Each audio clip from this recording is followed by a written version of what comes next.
नमस्कार, मैं स्नेहा आपकी दोस्त एक बार फिर से आप सबका स्वागत करती हूँ आपके अपने चैनल डर का घर में। आज जो मैं कहानी आप सबके लिए लेकर आई हूँ, हमेशा की तरह उस कहानी की तरफ आगे बढ़ने से पहले मैं मेरे सारे दोस्तों को दिल से धन्यवाद देना चाहती हूँ। मेरे वो प्यारे प्यारे दोस्त जिनके प्यार और सपोर्ट की वजह से आज मैं यहाँ पर हूँ। आप सब हैं तो मैं हूँ, वरना मैं कुछ भी नहीं। आप सबका अनगिनत बार धन्यवाद मुझे इतना ज़्यादा प्यार और सपोर्ट देने के लिए। आप सब से मैं आगे भी यही उम्मीद रखती हूँ कि आप सब हमेशा अपना प्यार और सपोर्ट मेरे साथ ऐसे ही बनाए रखिएगा। और अगर आपके पास आपकी ऐसी कोई कहानी, ऐसा कोई सच्चा एक्सपीरियंस है तो डिस्क्रिप्शन में दिए गए ईमेल आईडी या इंस्टाग्राम आईडी पर आप हमें आपका वो सच्चा एक्सपीरियंस भेज सकते हैं। तो चलिए बढ़ते हैं अब आज की कहानी की तरफ। आज की कहानी एक ऐसे ग्रुप की है जिन्हें हम स्टोरी हंटर्स कह सकते हैं। इसका मतलब होता है जो भी कहानियाँ सुनी जाती हैं या हम और आप सुनते हैं उनमें कितनी सच्चाई है उसका पता लगाना।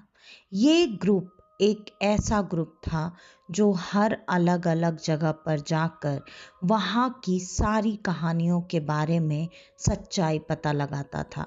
हाँ, लेकिन इस ग्रुप की खासियत ये थी कि किसी भी जगह की कहानियों का पता लगाने के बाद उसकी सच्चाई ये सारी दुनिया के सामने कभी नहीं लाते थे। ये वो सच्चाई सिर्फ और सिर्फ अपने ही ग्रुप के बीच में शेयर किया करते थे कि कितनी इस बात में सच्चाई है और कितनी बस मनगढ़ंत कहानियाँ। ऐसा ही एक ग्रुप था जिसको पता चला एक ऐसे ग्रंथ के बारे में जिस ग्रंथ के बारे में शायद आपने और मैंने तो सुन ही रखा है। वो था नीलावंती ग्रंथ। नीलावंती ग्रंथ के बारे में ये माना जाता है कि ये ग्रंथ एक यक्षिनी ने लिखा है और कहते हैं कि इस ग्रंथ को पाने वाला, इस ग्रंथ को पूरा पढ़ने वाला दुनिया में ऐसी कोई भी चीज़ नहीं है जिस चीज़ को वो पा नहीं सकता। और ये ग्रंथ ऐसा भी कहा जाता है कि जिसने भी आधा पढ़ा वो हमेशा हमेशा के लिए या तो पागल हो गया या फिर इस दुनिया से गायब, मतलब मर गया।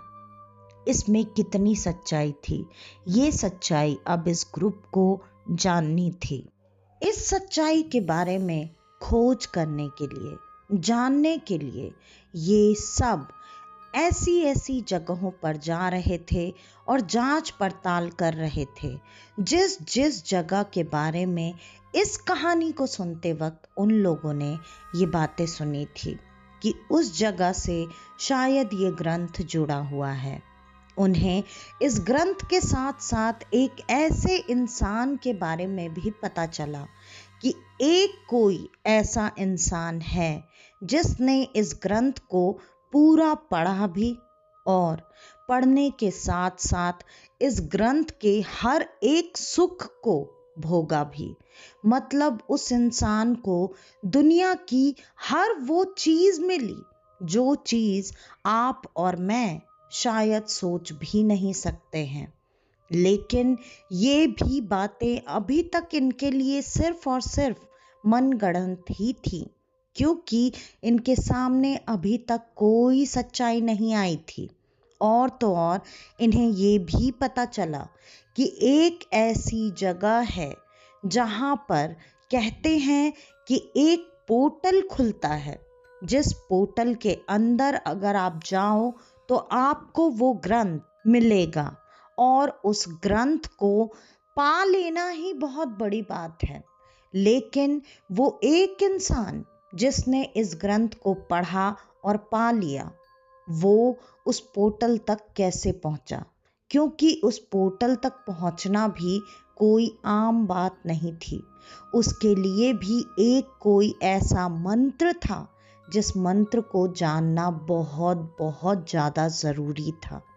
इन्होंने बहुत सारी अलग अलग जगहों पर जा करके उस मंत्र के बारे में भी पता किया। काफ़ी दिनों की खोजबीन के बाद इन्हें आखिरकार उस पोर्टल के बारे में भी पता चला, और तो और उस पोर्टल को खोलने वाले उस खास मंत्र के बारे में भी पता चला।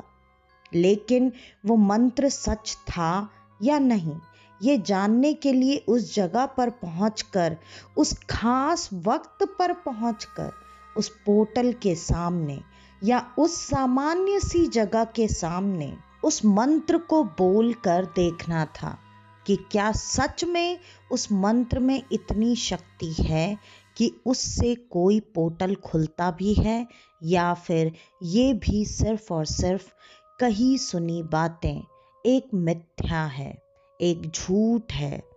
अब ये जैसे तैसे काफ़ी दिनों की खोजबीन के बाद एक जगह पर पहुँचे, जहाँ पर पहुँचने के बाद इन्हें एक पहाड़ी तक पहुँचना था।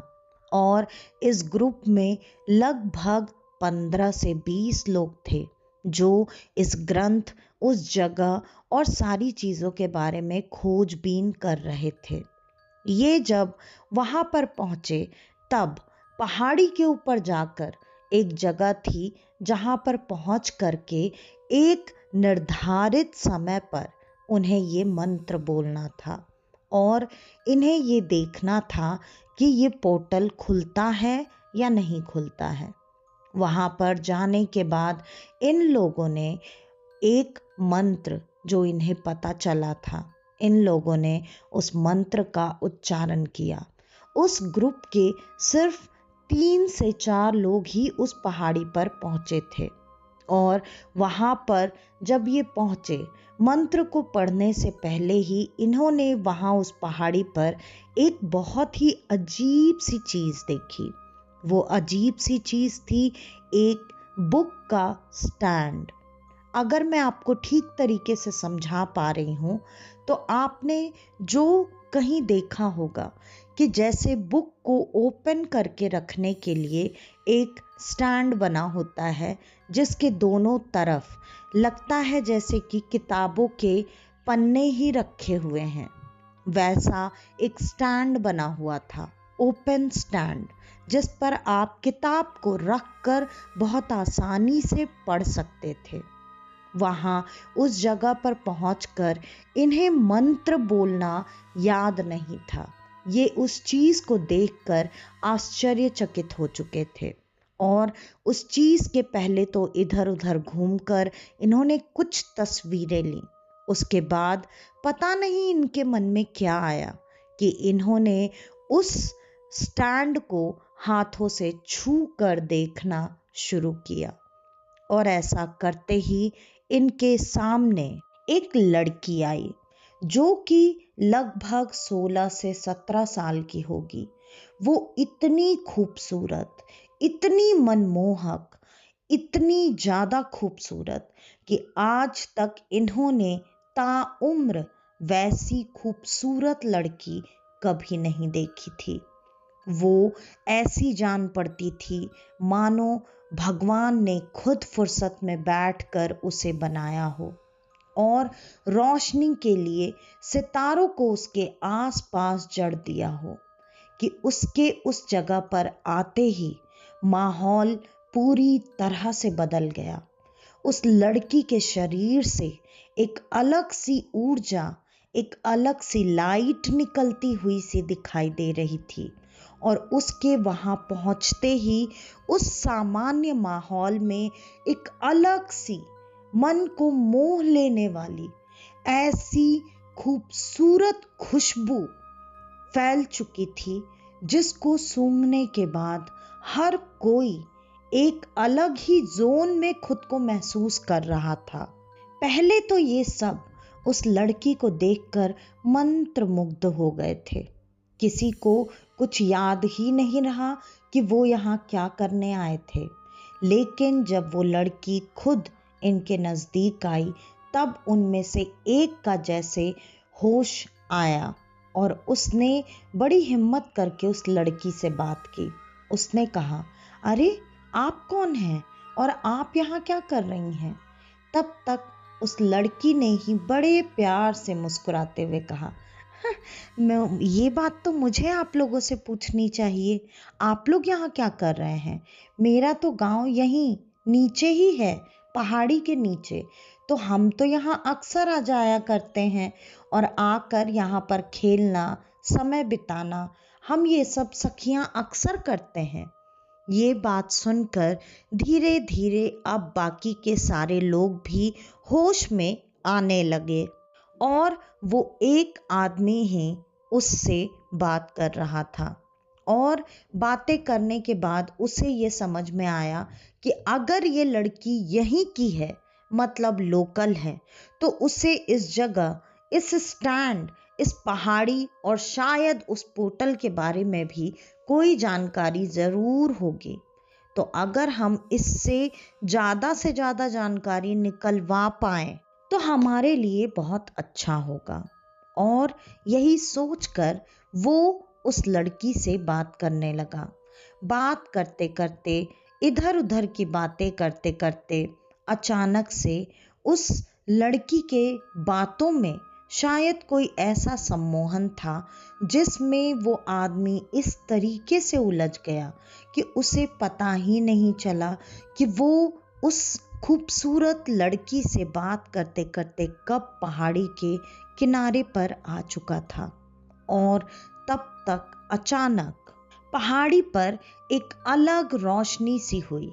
सबकी आंखें थोड़ी देर के लिए चकाचौंध में धुंधली हो गईं और जैसे ही उन लोगों ने आंखें खोलीं, सबने देखा कि उनका वो साथी जो उस लड़की से बात कर रहा था, वो अचानक से पहाड़ी के नीचे गिर गया।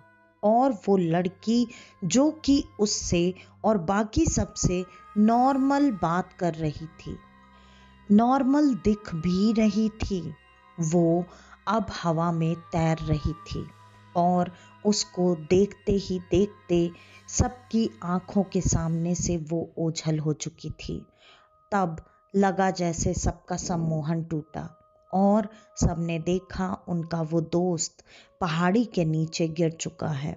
ये देखकर सारे लोग समझ चुके थे कि अभी यहाँ जो कुछ भी हुआ वो बिल्कुल भी आम बात तो नहीं थी।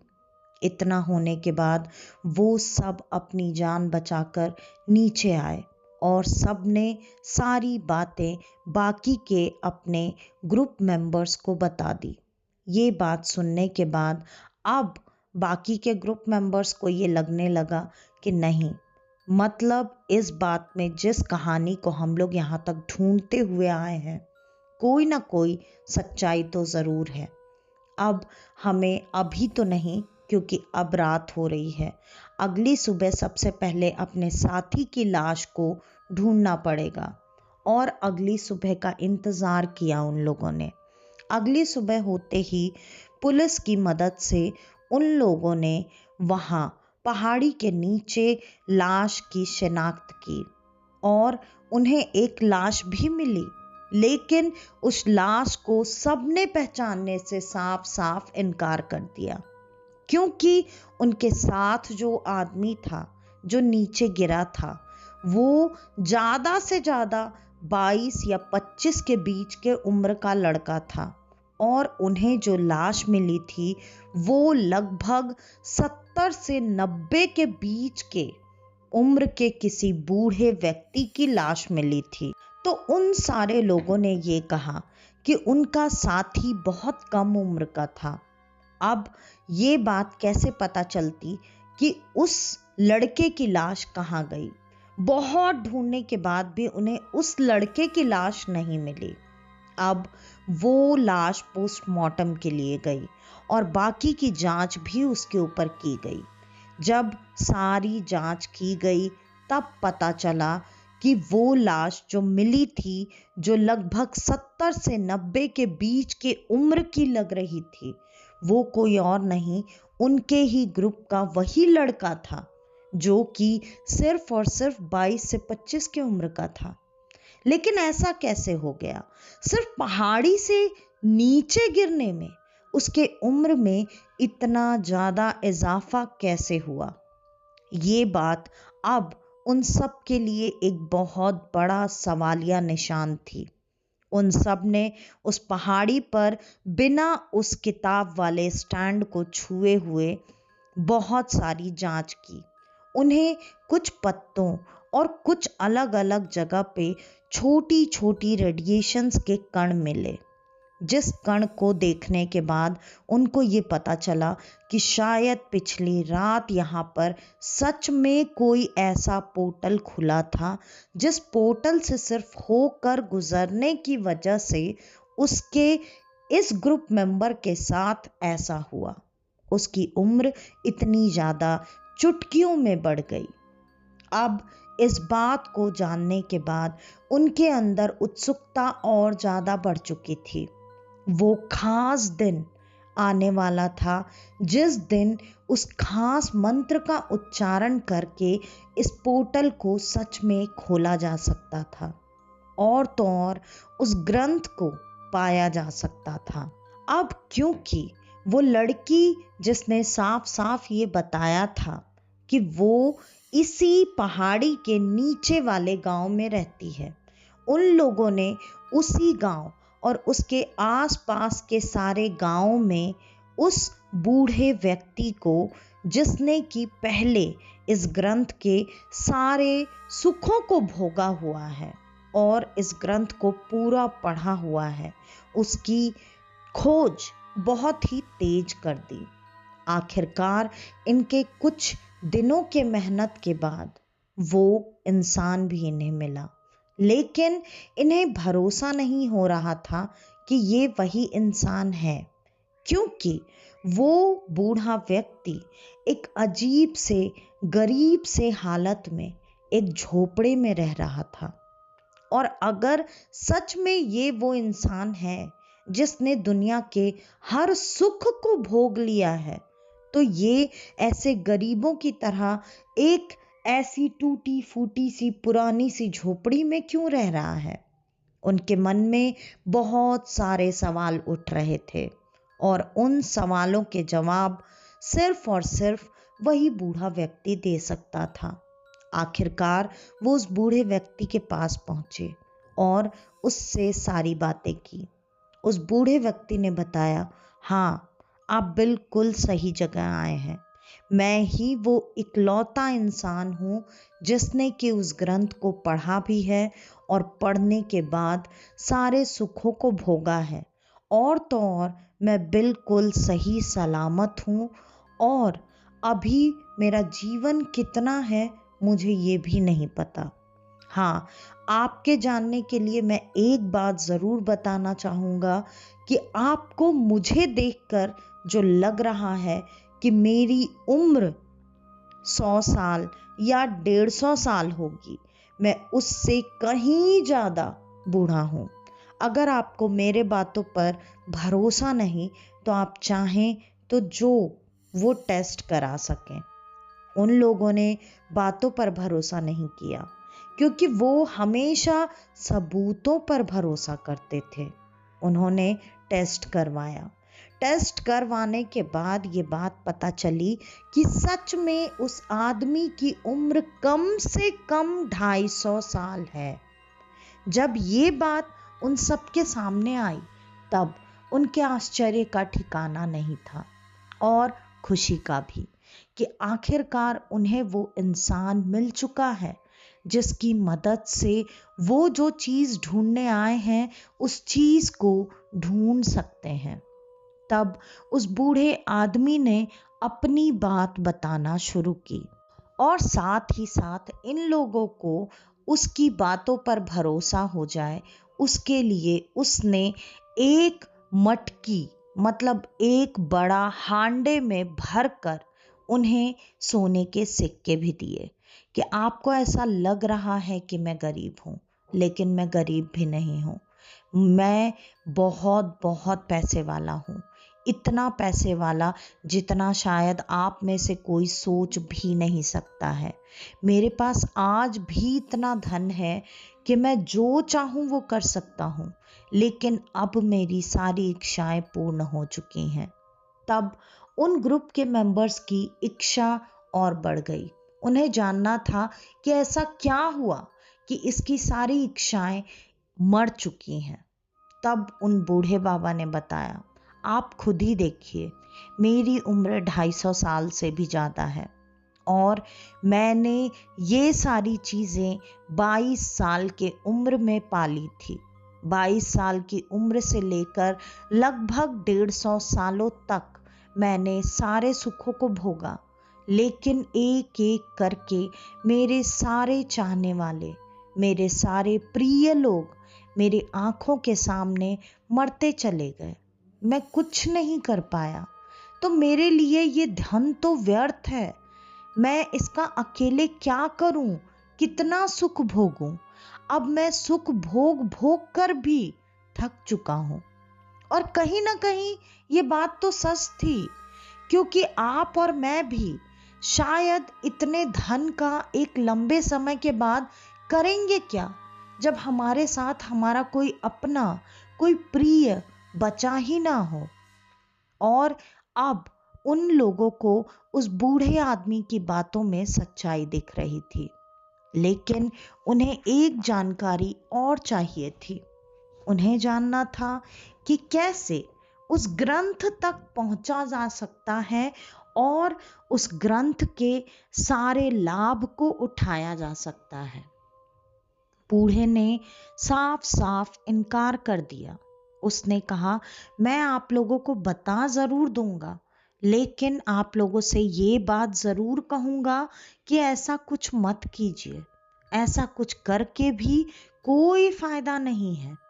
वो जो यक्षिणी थी जिसने इस किताब को लिखा, वो खुद दुनिया के हर एक चीज से मायूस हो चुकी थी।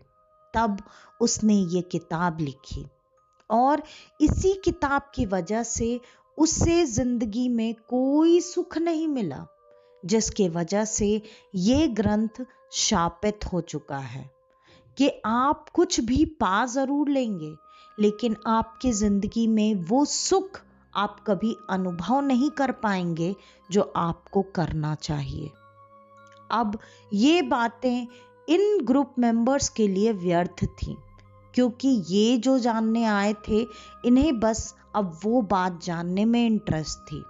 आखिरकार बूढ़े ने एक बक्सा निकाला और उस बक्से को खोलकर वो एक एक चीजें इन्हें दिखाने लगा। उसने कहा, मुझे पता है आप मेरी किसी बात को अभी तो बिल्कुल नहीं मानने वाले, इसलिए आप लोग वो जरूर करेंगे जो कि आप यहाँ करने आए हैं। तो मैं आप लोगों को सबसे पहले एक बात बता दूं, जिस यक्षिणी ने वो ग्रंथ लिखा है, आप उसे खुश कभी नहीं कर सकते। हाँ, लेकिन उस ग्रंथ की जो रक्षक है, जो उसकी रखवाली करती है, आप उसे खुश कर सकते हैं। और उसे खुश करने का सिर्फ और सिर्फ यही एक तरीका है। ये जो आप बक्सा देख रहे हैं, इसके अंदर जो जो चीजें हैं, वो सारी चीजें आपको उस यक्षिणी को धीरे धीरे भेंट में देना है, एक एक करके। और उसे हर एक चीज भेंट करने पर यही बताना है कि ये चीज दुनिया की सबसे अच्छी चीज है, लेकिन तेरे सामने ये कुछ नहीं, ये व्यर्थ है, ये बेकार है, और तू ही दुनिया की सबसे अच्छी इंसान या फिर जो भी शक्ति है, तू उसे उस तरीके से बोलोगे।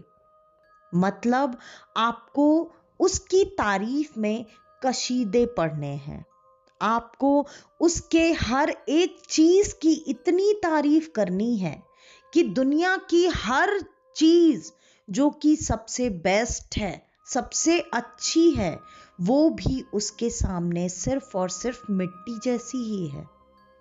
और इसी तरीके से इस बक्से में रखी हुई एक एक चीज को उस यक्षिणी को बारी बारी करके भेंट करते जाना है। इस बक्से में दुनिया की हर नायाब कीमती चीज है और ऐसी चीजें जो कि बहुत दुर्लभ हैं। इसमें दुनिया का सबसे अच्छा, सबसे महंगा, सबसे शानदार इत्र, गहने, फूल, फल और भी जितनी चीजें आप सोच सकते हैं वो सारी चीजें हैं। लेकिन सबसे आखिर में आपको ये एक फूल, उस फूल को उन्होंने हाथ में उठाते हुए दिखाया। वो फूल एक ऐसा दुर्लभ फूल है जिसे पाना लगभग नामुमकिन है और वो फूल कहते हैं कि आज तक किसी ने देखा ही नहीं था। लेकिन उस फूल को भी इस यक्षिणी को खुश करने के लिए प्राप्त करना बहुत जरूरी था, जिसके वजह से मैंने ये फूल इतने सालों पहले प्राप्त किया। इस फूल की ये खासियत है, या फिर यूं कहूं कि इस बक्से की ये खासियत है कि इसके अंदर रखी हुई एक भी चीज ना तो पुरानी होती है, ना ही बासी होती है और ना ही कभी खराब होती है। अब जबकि ये सारी बातें समझ चुके थे ग्रुप के लोग, उन्होंने सारी बातें समझने के बाद उनसे ये कहा, हम जाएंगे, आपने जो बताया हम वो ही करेंगे, लेकिन कृपया करके आप भी हमारे साथ चलें कि अगर हमसे किसी चीज में कोई त्रुटि हो जाए, कोई कमी रह जाए, कोई गलती हो जाए, तब आप सामने आकर वापस से उस अप्सरा, उस यक्षिणी, उस खूबसूरत मायावी चीज को अपनी बातों में वापस से लें और हमारे लिए हमारे कार्य को आसान बनाएं। अब ये बात सुनकर बूढ़े बाबा भी उनके साथ चलने को तैयार हो चुके थे, क्योंकि उनके पास ऐसा कोई रीजन नहीं था कि वो मना क्यों करें। वो पहले ही इन लोगों को समझाकर थक चुके थे, तो ये जानते थे कि इनके साथ होने ना होने से भी कोई फर्क नहीं पड़ता। तो वो बाबा ये सोचकर इन लोगों के साथ आ गए कि गलती से अगर इन सब के जान पर बन आती है तो मैं शायद इनकी मदद करके इनकी जान बचा पाऊंगा। और सब लोग उसी पहाड़ी पर जहां वो किताब रखने का स्टैंड बना हुआ था, वही जगह पर उसी वक्त पर जिस वक्त वो पोर्टल खुलने का टाइम होना था, वहां पहुंच चुके थे। अब इनके पास सही और सटीक मंत्र भी था, लेकिन वो मंत्र ये ऐसे ही उच्चारित नहीं कर सकते थे। वो मंत्र इन्हें वो यक्षिणी देने वाली थी जो यक्षिणी उस किताब की, उस ग्रंथ की रखवाली करने वाली थी, रक्षक थी। और उसके उस मंत्र को देने के बाद इन्हें वो मंत्र का उच्चारण करके उस पोर्टल को खोलकर उसके अंदर जाकर उस ग्रंथ को बाहर लाना था। अब जबकि सारी बातें ये समझ चुके थे, ये वहां पर खड़े खड़े उस यक्षिणी के आने का इंतजार कर रहे थे।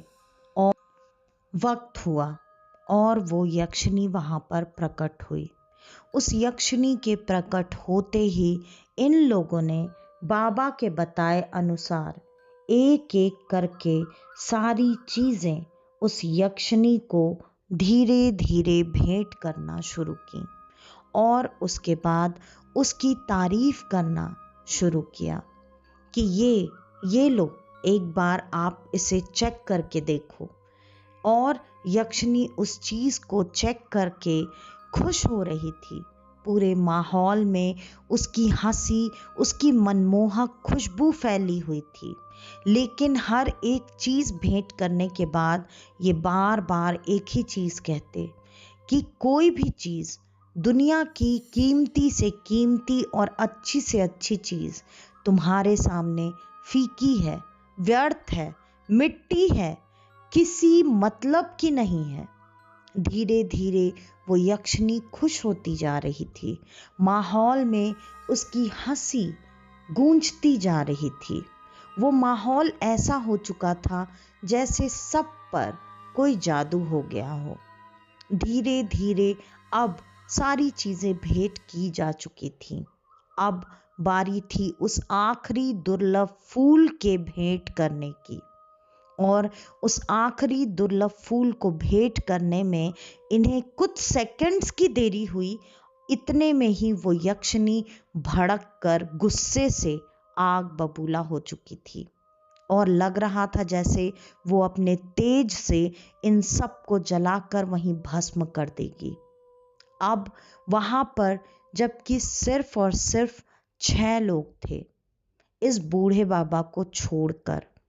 अब जब माहौल बिगड़ चुका था तब इन्हें पता था इन्हें क्या करना है।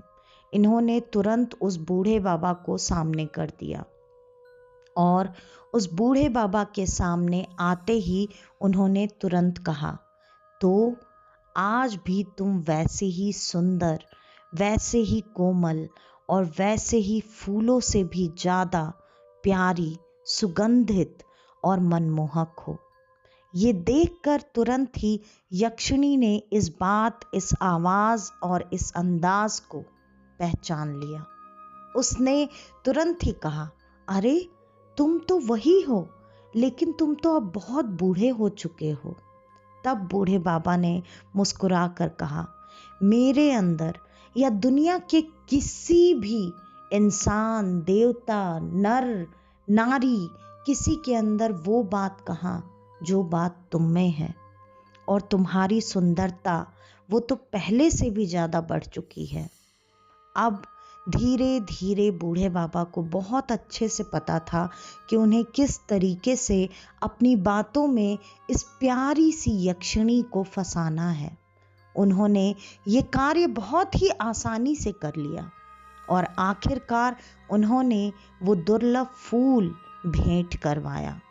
वो दुर्लभ फूल भेंट करते ही यक्षिणी अब इतनी ज्यादा प्रसन्न हो चुकी थी जिसकी कोई हद नहीं थी। यक्षिणी ने वो पोर्टल खोलने का मंत्र तुरंत ही उन लोगों को दे दिया, लेकिन साथ साथ एक चेतावनी भी दी कि अब समय लगभग खत्म हो चुका है। तुम्हें इस मंत्र का उच्चारण नहीं करना चाहिए और अगर तुम ऐसा करोगे तो आगे जो भी होगा उसके जिम्मेदार तुम लोग खुद होगे। इन लोगों को जितनी उत्सुकता थी, इन ग्रुप वालों को, इन्होंने यक्षिणी की इस चेतावनी पर भी ध्यान नहीं दिया और इन्होंने उस चेतावनी को ना मानते हुए ही उस पोर्टल को खोलने वाला मंत्र पढ़ दिया। जिन लोगों ने भी उस मंत्र को सुना वो सुनते के साथ ही पागल हो गए। और तो और जिन लोगों ने सिर्फ और सिर्फ वहां आसपास में इस मंत्र के वाइब्रेशन को फील किया वो भी पागल हो चुके थे। और एक इंसान जो इस मंत्र को पढ़ रहा था, इस मंत्र को पढ़कर खत्म करते ही उसने अपने प्राण त्याग दिए। बचे 5 लोग पूरी तरह से पागल हो चुके थे। आखिरकार सिर्फ और सिर्फ वहां पे सही सलामत बचे थे वो यक्षिणी और वो बुजुर्ग आदमी, वो बाबा, वो दादाजी। उन्हें अब जीने की इच्छा खत्म हो चुकी थी, जिसकी वजह से उन्होंने उस यक्षिणी से आज्ञा ली और आज्ञा लेकर वो खुद ही उस पोर्टल के अंदर कूद गए। उसके बाद वो पोर्टल अपने आप बंद हो गया। काफी देर तक इंतजार करने के बाद लगभग पूरी रात बची हुई बाकी की टीम अगली सुबह सुबह वहां पहाड़ पर जब पहुंची तो उन्होंने देखा कि एक उनके टीम का इंसान वहां मरा पड़ा है और बाकी के 5 लोग पागल हुए पड़े हैं।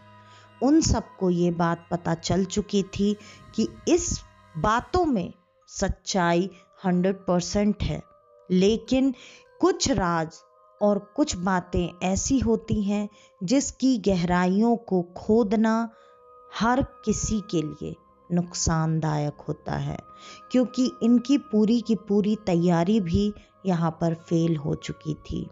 उसके बाद इन्होंने अपने बाकी के लोगों को मेंटल असाइलम में भर्ती करवाया और बाकी की टीम इस बात को यहीं पर दबाकर हमेशा हमेशा के लिए वापस लौट आई और कहते हैं कि इस ग्रंथ के बारे में तक दोबारा फिर कभी किसी से उस टीम के लोगों ने बात तक नहीं की। तो आज की ये कहानी यहीं पर ख़त्म होती है। आपको हमारी आज की ये कहानी कैसी लगी हमें कमेंट करके ज़रूर बताइएगा। और अगर आपको हमारी ये कहानियाँ पसंद आती हैं तो ज़्यादा से ज़्यादा हमारी इन कहानियों को लाइक, शेयर और सब्सक्राइब करना बिल्कुल ना भूलें। आपके एक लाइक से हमें बहुत मोटिवेशन मिलता है। तो कहानी को लाइक करके मुझे ये ज़रूर बताएं अपने कमेंट के माध्यम से कि आप मुझे और अपने इस चैनल को और हमारी इन कोशिशों को कितना सराहते हैं। तो आज के लिए बस इतना ही। मैं स्नेहा, आपकी दोस्त, आज के लिए लेती हूँ अलविदा। वापस से आपसे मिलने आऊँगी और आप सबको लेकर जाऊँगी कुछ जाने अनजाने किस्से कहानियों के सफ़र पर, आपका अपना डर का घर में। तो तब तक के लिए नमस्कार।